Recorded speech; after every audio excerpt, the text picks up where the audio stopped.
उसका नाम श्रेया है। वह एक मिडिल क्लास फैमिली से बिलोंग करती है। उसकी ज़िंदगी में उसके साथ एक ऐसा हादसा हुआ जिसने उसके होश उड़ा दिए थे, क्योंकि वह बहुत ज़्यादा खुश थी। और वह खुश इसलिए थी क्योंकि उसकी शादी तय हो गई थी और उसके लिए शादी की खुशी बहुत बड़ी खुशी थी। उसकी शादी के दिन करीब आ रहे थे। सारे ही लोग उसकी शॉपिंग कर रहे थे। घर के सारे लोग उसकी शादी से बहुत खुश थे और खूब जमकर उसकी शादी की तैयारियां हो रही थीं। सब लोग उसे कह रहे थे कि उसका पति उसे बहुत प्यार करेगा और वो ससुराल में खुश रहेगी। लेकिन उसके साथ कुछ ऐसा हुआ जिसके बाद श्रेया को ऐसा लगा कि वह ससुराल में खुश रहना तो बहुत दूर की बात, ससुराल में कुछ दिन गुजार ले वही उसके लिए बहुत होगा। क्योंकि श्रेया के साथ कुछ ऐसा हुआ था जिससे उसका पति शादी की पहली रात को उसे घर से बाहर निकाल देता और श्रेया को डाइवोर्स दे देता। उसकी सारी खुशियां चकनाचूर हो चुकी थीं। उसके घर में उसकी बुआ का बेटा था। उसका नाम ऋषभ था। ऋषभ देखने में बहुत स्मार्ट था। हमेशा श्रेया ने उसे भाई की नज़र से ही देखा था, हालांकि वह उसका सगा भाई नहीं था। ऋषभ ज़्यादातर उससे या किसी और से भी बात नहीं करता था, सिर्फ अपने काम से ही काम रखता था। घर के सारे ही लोग उसकी बहुत इज्जत किया करते थे क्योंकि वह बहुत मेहनती था और वो भी श्रेया के घर वालों की इज्जत किया करता था, बड़ों का आदर सम्मान किया करता था और लड़कियों से नज़र झुकाकर बात किया करता था। इसलिए श्रेया को उम्मीद नहीं थी कि वह उसके साथ कुछ ऐसा कर देगा जिससे उसकी पूरी ज़िंदगी ही तबाह हो जाएगी। क्योंकि कुछ लोग शक्ल से जैसे होते हैं, अंदर से बिल्कुल भी वैसे नहीं होते। आखिर ऋषभ ने उसके साथ ऐसा क्यों किया? आखिर उसकी ऐसी क्या मजबूरी थी?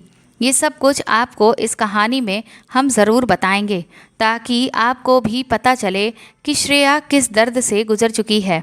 उसकी हल्दी की रात ऋषभ ने उसकी इज्जत खराब कर दी थी। उसने उसके साथ ज़बरदस्ती करने की कोशिश की और जब ऋषभ ने उसे बेहाल कर दिया तो उसने श्रेया की कमर पर सिगरेट से कुछ लिख दिया था जिसे वह देख नहीं सकी थी और उसे बहुत तकलीफ़ हो रही थी।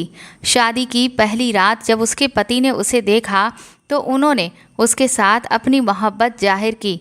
फिर पति ने उसकी कमर पर वह शब्द लिखे हुए देखे थे जिसे पढ़कर उसके होश उड़ गए थे और वह रोने लगा था। पिछले कुछ दिनों से घर में बहुत ज़्यादा शोर मचा हुआ था क्योंकि श्रेया की शादी की तैयारी चल रही थी। उसका रिश्ता उसके पापा ने ही अपनी मर्जी से लगवाया था। जिसके साथ उसकी शादी हो रही थी उसे उसके पापा ने खुद ही पसंद किया था। वह श्रेया को भी बहुत पसंद आया था और सब लोगों को ऐसा लगता था कि वह उसके घर में बहुत खुश रहेगी। वह उसके लिए बहुत परफेक्ट है। वह भी अपनी शादी से खुश थी। घर की सारी लेडीज़ मार्केट शॉपिंग करने के लिए गई हुई थीं। रोज़ाना ही कुछ ना कुछ खरीदारी हो रही थी। पापा और भैया तो काम पर होते थे। उसकी बड़ी दीदी पिछले कुछ दिनों से उसके घर पर रहने के लिए आ गई थीं क्योंकि उनके छोटे छोटे बच्चे थे। इस वजह से वह बाजार का काम नहीं कर सकती थीं। उनके दोनों बच्चों को वह अपने पास रोक लिया करती थीं और उसकी मम्मी, भाभी और दीदी ये तीनों ही मिलकर बाजार चली जाती थीं। उसने घर के दरवाजे को अंदर से अच्छी तरह से लॉक कर लिया था क्योंकि वह ज़्यादातर घर में अकेली ही रहती थीं। कभी कभी ऋषभ घर में होता था और घर की औरतें तो घर से बाहर सारा दिन उसके लिए शॉपिंग करती रहती थीं और शाम के टाइम तक ही वापस आती थीं। वो उन लोगों के लिए खाना बनाकर रख लिया करती थी और अपनी दीदी के बच्चों का भी ख्याल रखती थी। वह घर के काम करके बहुत ज़्यादा थक जाती थी, इसीलिए उसकी मम्मी ने उसकी मदद के लिए एक नौकरानी का बंदोबस्त कर लिया था और उसके साथ घर के थोड़े बहुत काम करवा लिया करती थी और शाम के टाइम वह अपने घर चली जाती और फिर बाकी का जो काम होता वह वो खुद देख लिया करती थी क्योंकि उस बेचारी के भी बच्चे थे और उसे अपने बच्चों के लिए भी खाना बनाना होता था। उनके घर खाना होता तो वह ले जाया करती थी और नहीं होता तो वह उसे पैसे दे दिया करती थी। इससे उसकी भी मदद हो जाती थी। शाम के 5 बज रहे थे। नौकरानी अपने घर को जा चुकी थी। उसे बहुत ज़्यादा सुस्ती लग रही थी, इसलिए वह किचन में खड़ी हुई चाय बना रही थी कि तभी ऋषभ भी ऑफिस से जल्दी आ गया था। वो भी किचन में आ गया और उसे चाय बनाने को कहने लगा। श्रेया ने उसके लिए भी एक कप चाय बनने के लिए रख दी थी। ऋषभ उसकी ही उम्र का था, इसलिए वह उसका नाम लिया करती थी। ऋषभ चाय का कहकर किचन से वापस नहीं गया, बल्कि वो किचन में खड़े होकर उसे उलझन भरी नज़रों से देख रहा था। श्रेया ने जब उसके चेहरे की तरफ देखा तो उसकी आंखों में उसे एक अजीब से ही एक्सप्रेशन दिखे थे जो उसे समझ नहीं आ रहे थे। पता नहीं क्यों आज वह उसे इतना घूर घूर कर देख रहा था, बल्कि उसे सर से लेकर पांव तक देख रहा था। उसे उसकी नज़रों से कुछ दिक्कत भी हो रही थी। आखिर वह ऐसा क्यों कर रहा था? वह उसकी इन हरकतों को समझने की कोशिश तो कर रही थी, पर कुछ समझ नहीं पाई थी। एक पल को तो उसे ऋषभ की नज़रों से डर लगने लगा था। उसने जल्दी से अपना ओढ़ा हुआ दुपट्टा ठीक किया। पता नहीं क्यों उसकी नज़रों में एक अजीब सी बात थी। ऐसा आज पहली बार था और ऐसा आज वो पहली बार ही कर रहा था। इससे पहले तो कभी उसने श्रेया को नज़र भर के देखा तक नहीं था।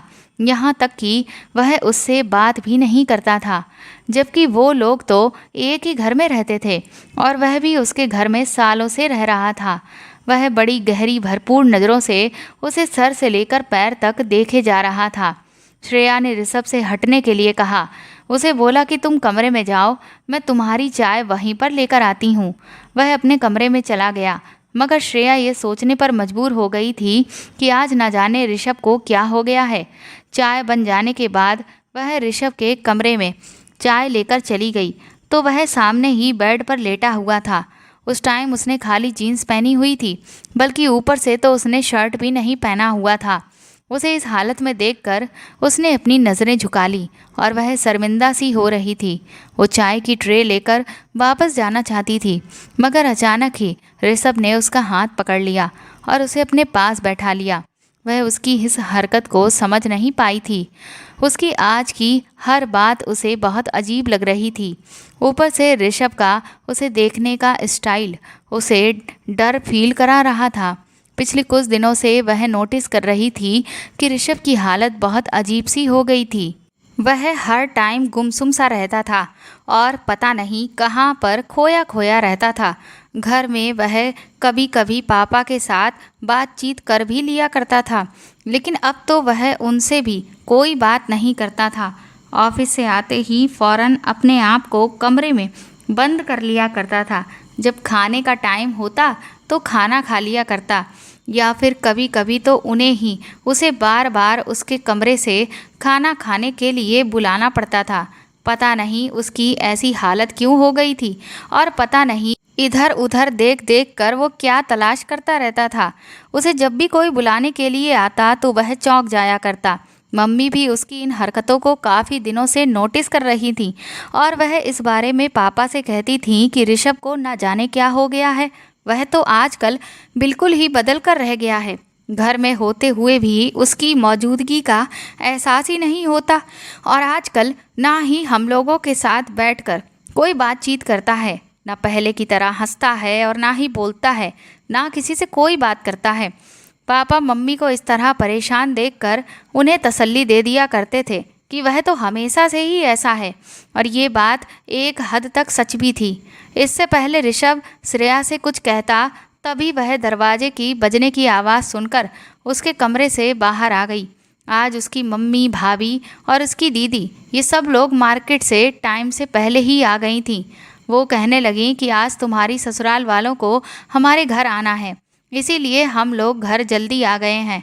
श्रेया उन लोगों से शादी के बारे में कुछ देर बातचीत करती रहे, उन लोगों के साथ कुछ देर बैठती और फिर अपने कमरे में आ जाती है और फिर ऋषभ के बिहेवियर के बारे में सोचने लगती है। दिमाग में उसकी हरकतें बार बार घूम रही थीं, मगर उसके कुछ भी समझ में नहीं आ रहा था। उसकी उलझनें भी बढ़ती ही चली जा रही थी और अब तो उसकी शादी के दिन भी करीब आ रहे थे। उसकी शादी को अब सिर्फ 1 महीना ही रह गया था। धीरे धीरे ये 1 महीना भी गुजर गया। फाइनली उसकी हल्दी का दिन आ गया। उस दिन वो अपने कमरे में थी और अच्छी तरीके से तैयार हो रही थी। आज का दिन और आने वाले जितने भी दिन थे वह उसके लिए बहुत स्पेशल होने वाले थे। वह अपने आने वाले दिनों के बारे में सोच सोच कर खूब खुश हो रही थी। वह शादी के लिए बहुत ज़्यादा एक्साइटेड थी। उसे अपना घर बहुत याद आने वाला था, क्योंकि उसने अपने माता पिता के घर में जितना भी टाइम गुजारा था वह अच्छा गुजारा था और उसके माता पिता ने उसे दुनिया की हर खुशी दी थी। कभी उसकी आंखों में आंसू तक नहीं आने दिए। वो अब इस घर को छोड़कर जाने वाली थी। अभी वह अपनी इस परेशानी में गुम थी और साथ ही साथ ये भी सोच रही थी कि ना जाने ससुराल जाने के बाद ससुराल वालों का बिहेवियर उसके साथ कैसा होने वाला है, क्योंकि शादी से पहले तो सब अच्छे होते हैं और शादी के बाद ही पता चलता है कि कौन कैसा है और कौन कैसा नहीं है। उसका होने वाला पति ना जाने उसके साथ किस तरह से पेश आएगा। तभी उसकी माँ ने कहा कि लड़के वाले थोड़ी देर में हल्दी की रस्म करने के लिए आ रहे हैं। उन लोगों को तैयार होकर हॉल में जाना था, क्योंकि हल्दी का फंक्शन हॉल में था। उसके और उसके होने वाले पति दोनों के ही हल्दी लगने वाली थी। श्रेया को आज सुबह से ही बुखार आ रहा था और उसकी तबीयत कुछ ठीक नहीं थी, क्योंकि सर्दियों के दिन चल रहे थे और ज़्यादा पानी में हाथ धोने की वजह से उसे ठंड लग गई थी। इसीलिए उसे बुखार हो गया था और जुखाम भी हो रहा था। वह सब लोग एक हॉल में चले गए। श्रेया और उसके होने वाले पति, उन दोनों के हल्दी लगाई गई थी। सब लोग बहुत खुश थे। सब ने मिलकर काफ़ी सारी फ़ोटोज़ भी क्लिक करवाई थीं। उसका होने वाला पति काफ़ी पढ़ा लिखा था। उसका नाम रूपेश था। रूपेश उसे देखकर बहुत खुश हो रहा था। श्रेया भी उसे देख देख कर शर्मा रही थी, क्योंकि वह उससे नज़रें नहीं मिला पा रही थी। आज के दिन वह बहुत ज़्यादा खुश थी, लेकिन अचानक उसके सर में बहुत तेज़ दर्द होने लगा और उसे अपनी तबीयत कुछ ठीक नहीं लग रही थी। अभी सारे मेहमान हॉल में ही मौजूद थे। उन लोगों ने हॉल इसीलिए बुक किया था क्योंकि ज़्यादातर उनके मेहमान दूसरे शहरों के थे और उनका घर छोटा था, इसीलिए सारे मेहमान उनके घर पर नहीं आ सकते थे। श्रेया की माँ ने जब उसकी तबीयत पूछी तो उसे बहुत तेज़ बुखार था। उसकी माँ ने उसे ऋषभ के साथ घर भिजवा दिया, क्योंकि हॉल में उसे आराम नहीं मिल सकता था। उसकी माँ ने कहा कि तुम घर जाकर आराम से सो जाना, क्योंकि तुम्हारी शादी है और इस स्पेशल मौके पर तुम्हारी तबीयत खराब होना ठीक नहीं है। श्रेया की माँ ने ऋषभ को कहा कि तुम श्रेया को छोड़कर वापस आ जाना। ऋषभ उसे गाड़ी में बिठाकर घर छोड़ने के लिए आ गया था। वह देख रही थी कि ऋषभ की नज़रें बार बार उस पर ही थीं। वह शीशे से पीछे की तरफ उसे ही देख रहा था। थोड़ी ही देर गुजरी थी कि घर आ गया। ऋषभ भी उसके साथ घर के अंदर आ गया था। उसे लगा कि शायद उसका कोई सामान रह गया होगा, लेकिन उसने तो घर के अंदर घुसते ही घर का दरवाज़ा बंद कर दिया था। वह कुछ समझ नहीं पाई। वह तो सीधा अपने कमरे में चली गई थी, क्योंकि उसके सर में बहुत तेज़ दर्द हो रहा था और वह बुखार में जल रही थी। उसे अभी दवाई भी खानी थी। ऋषभ और श्रेया इस घर में बिल्कुल अकेले थे। घर में उन दोनों के अलावा कोई भी मौजूद नहीं था और श्रेया इस टाइम अपने कमरे में खड़ी हुई अपनी दवाई ढूंढ रही थी, जो कि उसे मिल नहीं रही थी। और फिर उसे दवाई मिल गई। दवाई श्रेया ने अपने तकिए के नीचे रख ली थी और रखकर वो खुद ही भूल गई थी। दवाई खाने के बाद उसने कपड़े चेंज कर लिए थे और वह बैठकर सोच रही थी कि लड़कियों की भी क्या ज़िंदगी होती है। यही वो आंगन था जहाँ पर वह खेल कूद कर बड़ी हुई थी और अब वह हमेशा हमेशा के लिए यहाँ से जा रही है। ये सोचकर ही वह अपसेट हो गई थी कि तभी अचानक उसे कमरे में किसी की आहट सुनाई दी। जब उसने दरवाजे की तरफ अपनी नज़र घुमाकर देखा तो वहाँ पर ऋषभ खड़ा हुआ था, मगर आज वह ऋषभ नहीं था जिसे वह जानती थी। उसकी आंखों में जुनून था। इससे पहले कि वह उसे कुछ कहती या संभलती, ऋषभ ने तभी अचानक दौड़कर श्रेया को अपनी गिरफ्त में जकड़ लिया था और फिर उसके बाद उसने श्रेया को बेड पर धक्का दे दिया। वो उसे बार बार कह रही थी कि तुम ये क्या कर रहे हो, छोड़ो मुझे, तुम्हारी शिकायत मैं मम्मी पापा से कर दूंगी। पर उसे तो जैसे उसकी किसी भी बात का कोई असर ही नहीं हो रहा था। ऐसा लग रहा था कि जैसे उसके कानों में श्रेया की आवाज़ जा ही नहीं रही थी। वह खुद को उससे छुड़ाने की बहुत कोशिश कर रही थी, मगर एक तो उसकी तबीयत ठीक नहीं थी और फिर वह मर्द था। मर्द तो वैसे भी काफ़ी मजबूत होते हैं और औरत कई बार शारीरिक तौर पे उसके सामने कमज़ोर पड़ जाती है। ये सब कुछ श्रेया के लिए यकीन करने के लायक नहीं था। उसे कुछ समझ नहीं आ रहा था, ये सब क्या हो रहा है। वह चीख रही थी, चिल्ला रही थी, मगर उसके चिल्लाने का कोई फ़ायदा नहीं था, क्योंकि उस घर में उन दोनों के अलावा कोई नहीं था जो उसकी मदद कर सकता। ये हादसा श्रेया के लिए मर जाने के काबिल था। उसके होश हवास ने उसका साथ छोड़ दिया था। वह कुछ नहीं कर सकती थी। वह बुरी तरह से रो रही थी। फिर इसी तरह से चीखते चिल्लाते हुए अचानक वो बेहोश हो गई और फिर जब वह होश में आई तो ऋषभ उसकी कमर पर न जाने क्या लिख रहा था। वो कुछ भी जान नहीं पाई थी। वह बिल्कुल खामोश होकर रह गई थी। वह सिगरेट से उसकी कमर पर कुछ लिख रहा था।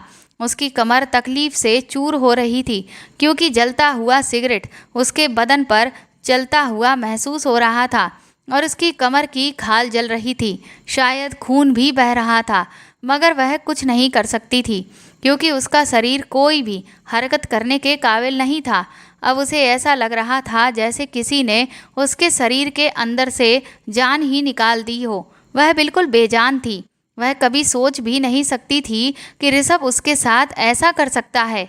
वह बुरी तरह से सिसक रही थी, रो रही थी, तड़प रही थी, मगर जल्दी ही उसने अपने आंसू पोंछ लिए और खुद पर काबू कर लिया, क्योंकि अगर इस बारे में किसी को भी पता चल गया तो उस पर क्या मुसीबत गुजर चुकी है तो ना जाने क्या हो जाएगा और उसकी बदनामी अलग हो जाएगी। अब तो उसकी शादी होने वाली थी और उसमें बहुत ज़्यादा समय भी नहीं था और उसके पेरेंट्स अलग परेशान हो जाएंगे। श्रेया ने खुद को बड़ी मुश्किल से संभाला और बिस्तर पर जब वह लेटी तो उसकी कमर में बहुत दर्द हो रहा था। तभी बाहर सब लोगों के बोलने की आवाज़ें आ रही थीं। ऋषभ तो उसके कमरे से जा चुका था। शायद सब लोग घर पर वापस आ गए थे। उसने जल्दी से अपने आंसू पोंछकर अपने आप को नॉर्मल किया और थोड़ी देर के बाद श्रेया की मम्मी और दीदी उसके कमरे में आ गईं। जब उसकी मम्मी ने उसका चेहरा देखा तो वो हैरान रह गईं और बिना कहे ही वो समझ गईं कि उसे ज़रूर कोई परेशानी है। उन्हें ये भी लगा था कि उसकी तबीयत खराब है, उसकी हालत इस वजह से ऐसी हो रही है। उन्होंने उसका चेहरा अपने हाथों में थाम लिया। उन्होंने कहा, क्या बात है, क्या तुम्हारी तबीयत ज़्यादा खराब हो रही है? श्रेया खुद को संभालते हुए बोली, मैं बिल्कुल ठीक हूँ, मैंने दवाई खा ली है। तभी उसकी मम्मी ने उसे गले से लगा लिया और कहने लगी, अगर तुम आने वाले समय की वजह से परेशान हो तो फिक्र मत करो, तुम टेंशन मत लो, सब कुछ ठीक हो जाएगा। तुम अपने दिमाग पर किसी तरह की टेंशन सवार मत करो। वो उसे और भी कई तरह की तसल्ली देकर गई थी, लेकिन श्रेया का दिमाग तो कहीं और ही उलझा हुआ था। वह अपनी शादी को लेकर जितना एक्साइटेड और खुश थी, उसकी सारी खुशियाँ और एक्साइटमेंट पूरी तरह से ख़त्म हो गई थी। वह दिल ही दिल में अपनी मम्मी से कहने लगी, मम्मी, आपको नहीं पता कि मेरे दिल पर क्या गुजर रही है। मेरी ज़िंदगी कितनी बड़ी मुश्किल का शिकार हो गई है। अगर आपको अपनी बेटी की तकलीफ़ के बारे में पता चले तो शायद आपका दिल धड़कना ही भूल जाए कि आपकी बेटी के साथ आपके ही घर में कितना बड़ा जुल्म हो चुका है। तभी उसकी मम्मी उसे सोने का कहकर वहाँ से उठकर चली गई और साथ ही साथ उसकी दीदी भी चली गई। वह जानती थी कि वह बहुत ज़्यादा परेशान हो जाएंगी और अकेले में बैठकर रोएगी, क्योंकि वह किसी के सामने रोती नहीं थी और ना ही किसी के सामने कमज़ोर पड़ती थी, और उसके सामने तो बिल्कुल भी कमज़ोर नहीं पड़ती थी। वो जानती थी कि अगर वह कमज़ोर पड़ गई तो उनकी बेटी को संभालना बहुत मुश्किल हो जाएगा। श्रेया अपने घर में सबसे छोटी थी, इसीलिए मम्मी पापा उससे ज़्यादा प्यार किया करते थे। अगले दिन उसे हमेशा हमेशा के लिए यहाँ से विदा होकर अपने ससुराल चले जाना था। कल तक उसकी फीलिंग्स बिल्कुल अलग हो चुकी थी। वो आने वाले वक्त के ख्यालों में खोई हुई थी, मगर अब उसे बार बार डर महसूस हो रहा था उसे डर लग रहा था कि ना जाने अब क्या होगा। अगर ये सब कुछ उसके पति को पता चल गया तो शायद वह श्रेया को शादी की पहली की रात ही उसे डाइवोर्स देकर घर से बाहर निकाल देंगे, क्योंकि उसके पति को तो ऐसा लगता था जैसे वह कुंवारी है। लेकिन उसे क्या पता कि उसकी इज्जत तो किसी के हाथों खराब हो चुकी है। वह डरते डरते दिल में कई तरह के ख्याल पैदा कर रही थी। शादी का दिन भी आ गया था और सब लोग बहुत खुश थे और सबके चेहरे देखकर श्रेया की आंखों में बार बार आंसू आ रहे थे। जब उसकी फैमिली के लोगों ने देखा कि उसकी आंखों में बार बार आंसू आ रहे हैं तो उन्हें इसका मतलब ये लगा कि ऐसा इसलिए हो रहा है कि वह इस घर को छोड़कर जा रही है। कोई भी उसके दिल के हाल को नहीं जानता था। वह जब भी ऋषभ को देखती तो उसे उससे नफरत हो रही थी। मन कर रहा था कि वह उसको जान से मार दे।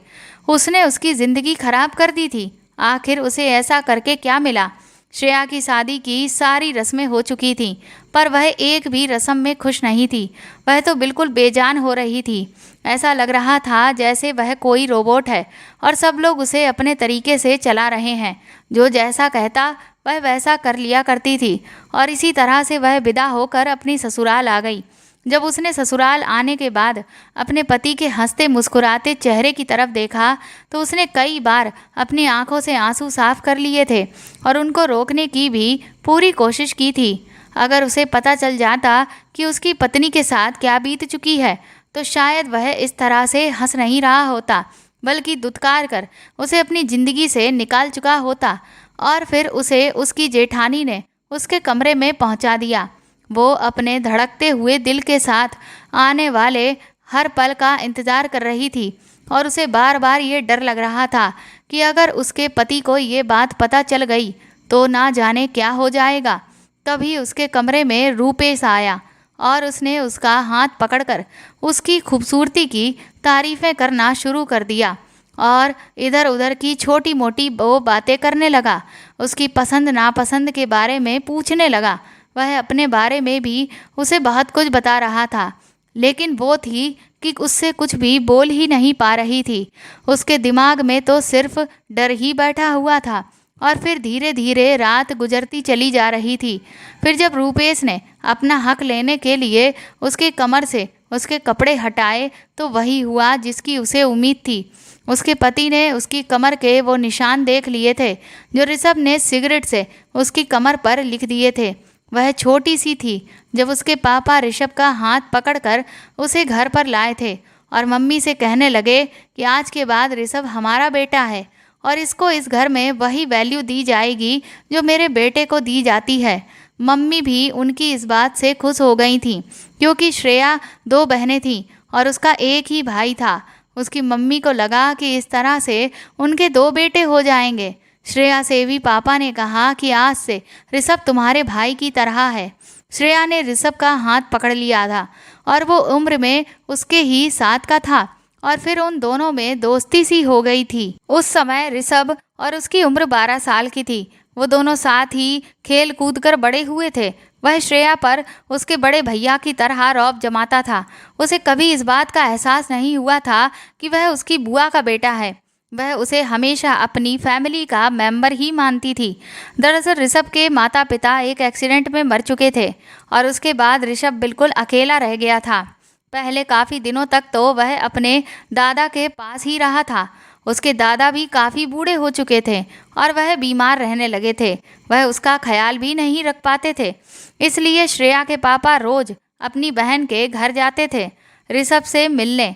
एक दिन ऋषभ के दादाजी उसके पापा से बोले, बेटा मैं बूढ़ा हो चुका हूँ और मुझे हमेशा अपने पोते की फ़िक्र लगी रहती है। मेरे बेटे और बहू तो इस दुनिया से जा चुके हैं। अगर मैं भी इस दुनिया से चला गया तो इस बेचारे का क्या होगा। जब ऋषभ के दादाजी ने रोते हुए ये बात उसके पापा से कही तो उसके पापा के दिल में ऋषभ के लिए रहम जाग उठा था। आखिर वो उसके मामा थे। वैसे भी उसके पापा को ऋषभ बचपन से ही बहुत ज़्यादा पसंद था और जब उसके पेरेंट्स इस दुनिया से गए थे तब वह उसे घर पर ही लाना चाहते थे, मगर उन्होंने उसके दादाजी की वजह से ही उसे उसके घर पर ही रहने दिया था। और अब जब उसके दादाजी ने उसके पापा को रो रो कर ये बात कही तो उसके पापा ने ऋषभ के दादाजी से कहा कि आपको अपने पोते की फिक्र करने की ज़रूरत नहीं है, ये मेरी बहन की निशानी है। श्रेया के पापा ने कहा वो ऋषभ को अपना बेटा बनाकर ही रखेंगे और आपको इसकी चिंता करने की कोई ज़रूरत नहीं है। मैं इसका पूरा ख्याल रखूँगा, इसे कोई तकलीफ़ नहीं होने दूंगा। कभी कभी ऋषभ अपने दादाजी से मिलने के लिए चला जाता था, लेकिन फिर एक दिन उसके दादा भी इस दुनिया को छोड़कर चले गए और ऋषभ पूरी तरह से अकेला हो गया था। ऋषभ अपने दादा की मौत पर बहुत ज़्यादा खामोश रहने लगा था, क्योंकि उसके सारे ही अपने इस दुनिया से जा चुके थे। वह हमेशा उदास रहता और खोया खोया सा रहता। ऐसा लग रहा था कि जैसे उसने अपने माता पिता और दादा को खो दिया है, तो जैसे उसकी ज़िंदगी से दिलचस्पी ही ख़त्म होकर रह गई है। जैसे जैसे वक्त गुजरता जा रहा था, उसकी पर्सनैलिटी बिल्कुल बदलती ही चली जा रही थी। पापा उसे सबके साथ घुलने मिलने के लिए कहते तो वह अपना दिल बहलाने की कोशिश कर लिया करता था। उसे उनके घर में किसी भी तरह की कोई परेशानी नहीं थी, मगर ऋषभ को तो कोई भी चीज़ खुश नहीं करती थी। श्रेया के पापा ने ऋषभ को बिल्कुल अपना बेटा बनाकर रखा था। वह पढ़ाई लिखाई में बहुत अच्छा था और ऋषभ अब जॉब पर लग गया था। अपनी कामयाबी पर भी उसका दिल खुश नहीं रहता था। जब ऋषभ अपनी महीने की सैलरी में से कुछ रुपए श्रेया की मम्मी को लाकर दिए थे, तो उसकी मम्मी ने उसे इनकार कर दिया था। उसकी मम्मी ने कहा था कि तुम इसे खुद पर ही खर्च करो, क्योंकि ये तुम्हारी मेहनत की कमाई है। तब पहली बार श्रेया ने ऋषभ को इमोशनल होते हुए देखा था। ऋषभ ने उसकी माँ को गले लगाकर कहा था कि क्या मैं आपका बेटा नहीं हूँ? आप लोगों ने मुझे हमेशा माता पिता के जैसा ही प्यार दिया है। मैं आप लोगों के लिए इतना तो कर ही सकता हूँ। उसकी बात सुनकर श्रेया की मम्मी भी इमोशनल हो गई थीं और उन्होंने उसको अपने गले से लगा लिया था। ऋषभ अपनी सैलरी में से कुछ रुपए हर महीने श्रेया की माँ को दिया करता था और ऋषभ के दिए हुए उन रुपयों को भी श्रेया की मम्मी बहुत ही अच्छे से संभाल कर रख दिया करती थी। दरअसल श्रेया की मम्मी ऋषभ के उन पैसों को ऋषभ की शादी के लिए अच्छे से संभाल कर रख रही थी। वो हमेशा यही कहती थी कि इन पैसों से ऋषभ की शादी होगी। वो बोलती थी कि मेरे पास सब कुछ है, लेकिन ज़िंदगी और मौत का कोई भरोसा नहीं है। अगर हम लोग नहीं रहे तो फिर उस बेचारे को संभालने वाला कौन होगा? बुरे वक्त में शायद उसका जुड़ा हुआ पैसा ही उसके काम आ जाएगा। उन दिनों ऋषभ बहुत खुश रहने लगा था। उसके चेहरे पर हर वक्त मुस्कुराहट रहने लगी थी। ये देखकर श्रेया हैरान रह गई थी कि इतना सीरियस रहने वाला इंसान भी इतना ज़्यादा खुश रहने लगेगा। उसे इस बात का आइडिया नहीं था। और फिर कुछ टाइम गुजरा तो दोबारा से ऋषभ का बिहेवियर पहले के जैसा ही हो गया था। वही सीरियसनेस और अकेलापन, बल्कि अब तो वह पहले से भी ज़्यादा सीरियस हो गया था। वह इतना ज़्यादा खामोश रहने लगा था कि उसकी सीरियसनेस से श्रेया को डर महसूस होने लगा था। उन दिनों श्रेया का भी रिश्ता लग गया था, लेकिन जब ऋषभ को ये बात पता चली कि उसकी शादी किस लड़के के साथ हो रही है, तो वो लड़का ऋषभ को पसंद नहीं आया था और उसने उसके पेरेंट्स से कह दिया था कि श्रेया की शादी यहाँ पर मत करो। उसकी बात सुनकर श्रेया के मम्मी पापा तो हैरान रह गए थे, लेकिन ऐसा क्यों? इस बात का ऋषभ के पास कोई जवाब नहीं था। ऋषभ ने कहा कि मैंने सुना है कि वो लड़का बहुत कम पैसे कमाता है। इस बात पर पापा ने गहरी सांस ली और कहा कि बेटा, मैं इसको अच्छी तरह से जानता हूँ और इसकी अच्छी जगह पर नौकरी लगी हुई है। ये कोई इतनी बड़ी भी बात नहीं है। लड़के का फैमिली बैकग्राउंड बहुत अच्छा है और हमारी श्रेया वहाँ पर बहुत खुश रहेगी। श्रेया ने भी जब अपने होने वाले पति की फ़ोटो देखी तो वह भी उसे बहुत पसंद आया था, मगर ना जाने क्यों ऋषभ को इस बात पर बहुत ऐतराज़ हो रहा था। मम्मी पापा ने जहाँ से भी रूपेश के बारे में पता करवाया तो हर जगह से उन्हें यही सुनने को मिला कि लड़का बहुत अच्छा है। और श्रेया के मम्मी पापा ने ऋषभ से कहा कि तुमको रूपेश को लेकर कोई गलतफहमी हो गई होगी। ऋषभ ने उस दिन के बाद से बिल्कुल भी इस रिश्ते के बारे में अपनी कोई एडवाइस नहीं दी थी।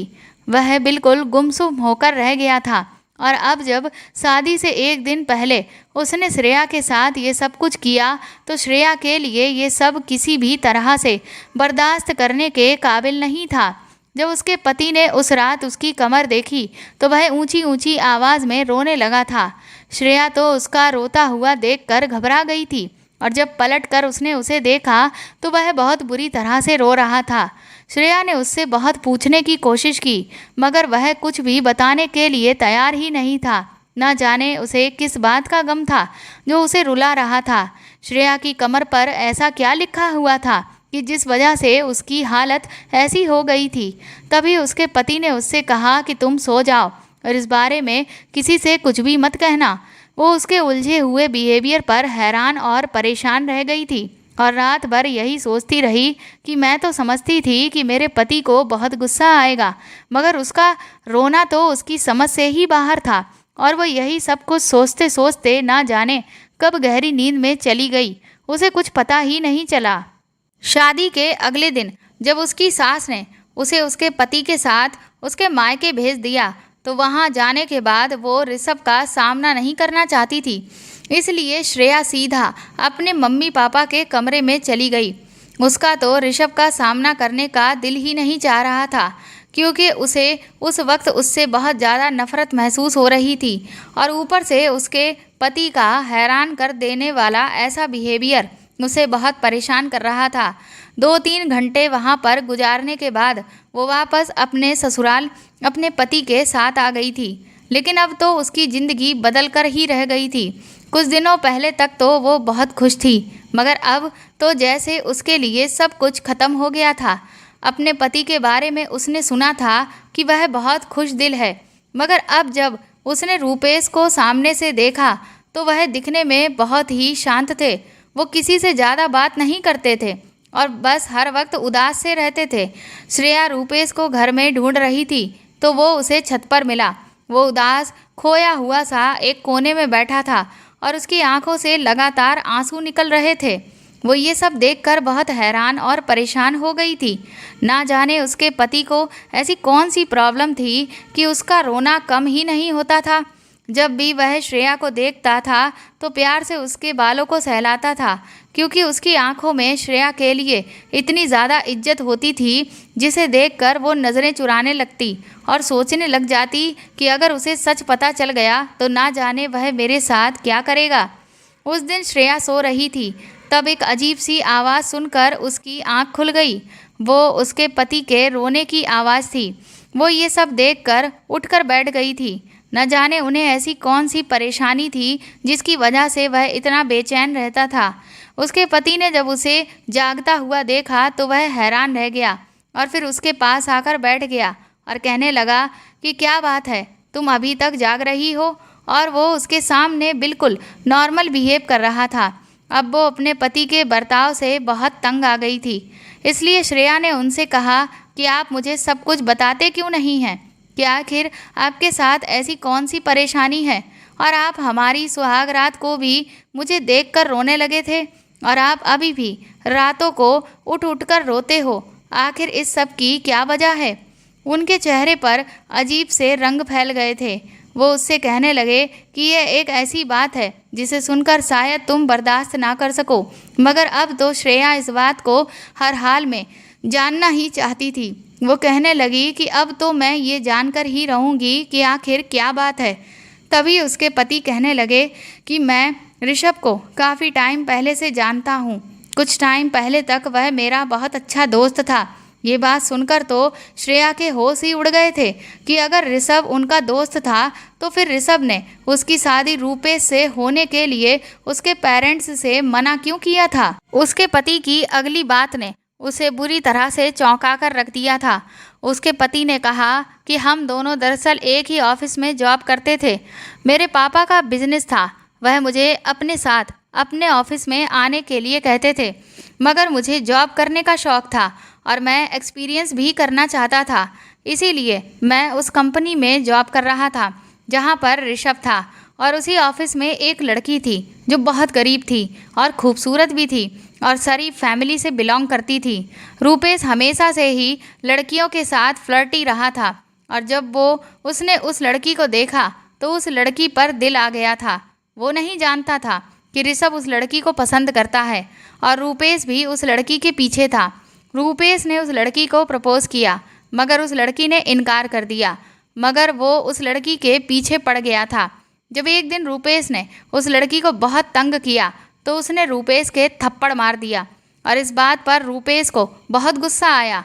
रूपेश उस लड़की से बदला लेने की प्लानिंग कर रहा था और फिर एक दिन उसे इस बात का मौका मिल गया। उस दिन मौसम बहुत ज़्यादा ख़राब था, शायद बारिश होने वाली थी। एक एक करके ऑफिस के सारे वर्कर वहाँ से चले गए थे और ऑफिस में सिर्फ वह लड़की और रूपेश ही रह गए थे। उस टाइम वह अपने काम में इतनी बिजी थी कि उसे किसी के भी आने जाने का पता ही नहीं चला। वैसे भी सबसे लास्ट में ही वो घर जाती थी। जब रूपेश ने देखा कि ऑफिस में कोई भी नहीं है, बाहर सिर्फ गार्ड था, तो उसने पैसे देकर गार्ड को भी खरीद लिया और उससे कहा कि जब तक मैं ना कहूँ तुम किसी को भी अंदर मत भेजना। और फिर रूपेश ने उस लड़की का इस्तेमाल किया और उसकी इज्जत खराब कर दी और उसने अपनी बेइज्जती का बदला भी उससे ले लिया। बाद में रूपेश को पता चला कि ऋषभ तो उस लड़की से बहुत ज़्यादा प्यार करता था और वह दोनों एक दूसरे से शादी भी करना चाहते थे। लेकिन फिर अगले ही दिन उस लड़की ने अपना जीवन ख़त्म कर लिया और मरने से पहले उसने ऋषभ को सारी बात भी बता दी थी। उस दिन ऋषभ ने तुम्हारी कमर पर लिखा था कि दिल तो मेरा चाह रहा है कि मैं तुमसे भी तुम्हारी खुशियों को इस तरह से छीन लूं जिस तरह तुमने मेरी खुशियां मुझसे छीन ली थीं, मगर क्या करूं, मैं तेरे जैसा नहीं हूं जो बदला लेने के लिए किसी लड़की की इज्जत से खिलवाड़ करूं। मैंने मामा जी को मना किया था इस शादी के लिए, पर वो नहीं माने। लेकिन अफसोस कि वो तुम्हारा असली चेहरा नहीं देख पाए। वो तुम्हें अच्छा इंसान समझते हैं।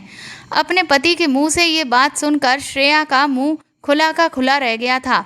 इतने टाइम से वो समझ रही थी कि ऋषभ ने उसकी इज्जत खराब कर दी है। इसका मतलब ये था कि उसे गलतफहमी हुई थी और उसकी इज्जत बिल्कुल सुरक्षित है। मगर श्रेया को अपने पति से अब इस बात की बहुत बड़ी शिकायत थी कि उन्होंने एक लड़की की ज़िंदगी सिर्फ खराब ही नहीं की, बल्कि उस लड़की ने उनकी वजह से अपनी जान भी ले ली थी। और श्रेया एक ऐसे इंसान के साथ बिल्कुल भी नहीं रह सकती थी जिसने सिर्फ बदला लेने के लिए एक लड़की को मरने पर मजबूर कर दिया। उसकी नज़र में उसका पति हत्यारा था। रूपेश कहने लगा, मुझसे नासमझी में बहुत बड़ी गलती हो गई थी और ये मेरे लिए ऐसा पछतावा है जो शायद सारी ज़िंदगी मेरे साथ रहेगा और मैं अपनी उस गलती पर बहुत शर्मिंदा हूँ। तुम मुझे माफ़ कर दो। श्रेया ने कहा, रूपेश, सही मायने में तो तुम्हें इस वक्त जेल में होना चाहिए, पर तुम अगर जेल नहीं गए हो तो तुम्हारी यही सज़ा है कि तुम अपनी गृहस्थी को खुद बर्बाद होते हुए देखो। श्रेया ने कहा रूपेश से कि मैं ऐसे इंसान के साथ नहीं रह सकती जिसने एक लड़की की इज्जत के साथ खेलने से पहले एक बार भी नहीं सोचा और उस लड़की को मरने के लिए मजबूर किया। श्रेया उसी वक्त अपने पापा के घर वापस आ गई। उसने अपने मम्मी पापा को सारा सच बताया और कहा कि आपने रूपेश को जैसा समझा था वो बिल्कुल भी वैसा नहीं है। अगर आप ऋषभ की बात मान जाते और थोड़ा और अच्छे से जांच पड़ताल करते तो शायद आपको उसका असली चेहरा पता चल जाता, या ऋषभ से ही जोर डालकर आप पूछते, पर आपने उसकी बात को भी वैल्यू नहीं दी। अगर ये बात ऋषभ ने ना कहकर भैया ने कही होती तो क्या आप तब भी इग्नोर कर देते? ऋषभ ने तो आपको दिल से अपना मान लिया, लेकिन आप लोग उसे पूरी तरह से अपना नहीं मान पाए। श्रेया के मम्मी पापा ने ऋषभ से माफ़ी मांगी और वो अपनी गलती पर काफ़ी शर्मिंदा हुए। उनकी लापरवाही की वजह से ही आज उनकी बेटी की गलत लड़के से शादी हो गई थी। पर श्रेया के पापा ने अपनी गलती सुधारने का फैसला किया और फिर श्रेया का रूपेश से तलाक करवा दिया और श्रेया के लिए दूसरा लड़का ढूंढने की जिम्मेदारी श्रेया के पापा ने अब ऋषभ और श्रेया पर ही छोड़ दी है। अब उन्हें शादी की कोई जल्दी नहीं है। श्रेया ने बीटेक में एडमिशन ले लिया है और उसने सोचा है कि वो फ़िलहाल अपने करियर पर ध्यान देगी और जब कोई ऐसा इंसान उसे मिलेगा जो उसे अच्छा लगेगा, जिसे देखकर उसे लगेगा कि वो उसके साथ ज़िंदगी बिता सकती है, वो तब ही शादी के बारे में सोचेगी। ऋषभ भी अपनी नौकरी में बिजी है और अब वो भी सबसे बात करने लगा है। घर में और अपनी ज़िंदगी जीने लगा है। दोस्तों, बदला लेने के लिए किसी लड़की की इज्जत से खिलवाड़ करना, उसे जीवन छोड़ने के लिए मजबूर करना अपराध है। शादी का फैसला बहुत सोच समझ कर लें, अपने करियर पर ध्यान दें। तो दोस्तों, आपको ये कहानी कैसी लगी हमें कमेंट करके ज़रूर बताएं और प्लीज़ इस कहानी को ज़्यादा से ज़्यादा शेयर और लाइक करके मेरे चैनल को सपोर्ट करें। साथ ही अगर आप चाहें तो मुझे सुपर थैंक्स भी खरीद कर दे सकते हैं। सुपर थैंक्स का ऑप्शन आपको इस वीडियो के नीचे दिए हुए सभी ऑप्शंस में दिख जाएगा, जो कि हार्ट शेप में बने हुए डॉलर के साइन के तौर पर है। और अगर आप मेरे चैनल पर नए हैं तो सब्सक्राइब करके बेल आइकन को ज़रूर दबा दीजिएगा, ताकि आगे भी मैं आपको ऐसी ही अच्छी कहानियाँ सुनाती रहूँ। Thank you.